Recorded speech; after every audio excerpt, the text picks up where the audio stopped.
नमस्ते बच्चों, मैं इस्माइल से विजयलक्ष्मी एक बार फिर आपके सामने उपस्थित हूँ। बच्चों, कल हमने आपको नया टॉपिक गुणज एवं गुणनखंड के बारे में बताया था, जिसमें हमने आपको गुणज के बारे में बताया था कि गुणज को जैसे कोई संख्या है उसको हम जैसे 2 गुणा 1 करें तो हमारा 2, फिर 2 गुणा 2 करेंगे तो हमारा 4, ऐसे हम 1 से 10 तक की संख्या गुणा करते हैं तो वो हमारा गुणज निकल जाता है। इसी प्रकार जैसे उससे संबंधित कुछ तथ्य यानी कि ज़रूरी बातें इसमें हमने आपको बताई है। जैसे पहला है, हर संख्या स्वयं का गुणज होता है। जैसे कोई संख्या 8 है तो उसको पहले हम किससे गुणा करेंगे? 1 से, तो उसका गुणज क्या हुआ? 8। यानी हर संख्या खुद का पहला खुद का ही पॉइंट है, यानी खुद की संख्या ही आ जाती है तो वह उसका स्वयं का गुणज हो गया। दूसरा है, हर संख्या 1 से गुणा ज़रूर होती है। यानी हमें पहले जब भी हम उनको गुणा करते हैं सबसे पहले 1 से ही गुणा करते हैं। जैसे 5 है तो 5 का गुणज, 5 को 1 से गुणा किया तो 5 होगा।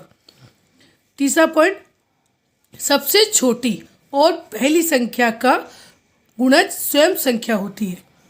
ये सबसे छोटी संख्या कौन सी होती है? जो हमने पहला संख्या ली है वो सबसे छोटी संख्या होगी और वो सबसे पहले उसका खुद का गुणज भी होगा। यानी कि हम जिसका गुणज निकाल रहे हैं, जिसको हम गुणा कर रहे हैं, तो पहली संख्या वही उत्तर आएगा हमारा, क्योंकि वो 1 से गुणा होगा। जैसे हमने 1 से गुणा किया तो हमारा क्या है? 7।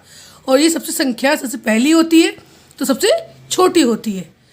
उससे बाद में आगे जब हम इसको जैसे 1 के बाद 2 से गुणा करेंगे, 3 से गुणा, तो ये इसकी संख्या का डबल यानी दुगना या बराबर हो जाता है।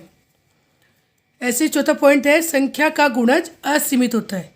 हम जिस भी संख्या गुणा कर रहे हैं उसको हम असीमित संख्या तक आगे तक बढ़ा सकते हैं गुणा करते हुए।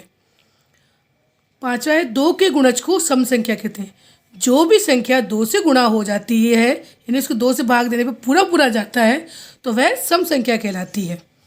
और जो संख्या 2 का गुणज नहीं होती है यानी जिसको हम 2 से भाग पूरा नहीं दे सकते हैं वह कहलाती है विषम संख्या। जैसे कि 1, 3, 5, 7, 9, तो ये भी अनंत तक चलती रहेगी तो ये हमारी विषम संख्या कहती है। ये 2 से कभी भी पूरी विभाजित नहीं होती है। इस संबंधित कुछ मैंने यहाँ पे प्रश्न दिए हैं। जैसे कि पहला है, पहले 4 गुणज ज्ञात करो।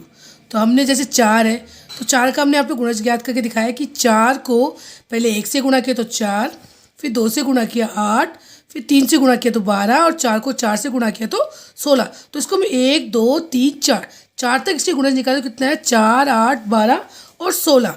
इसी प्रकार मैंने आपको यहाँ 4 संख्याएँ दी है, जैसे 7, 10, 12, 5। इसके भी आपको 4 तक गुणज ज्ञात करने इसी माध्यम से। दूसरा है, 9 के गुणज पर गोला लगाओ।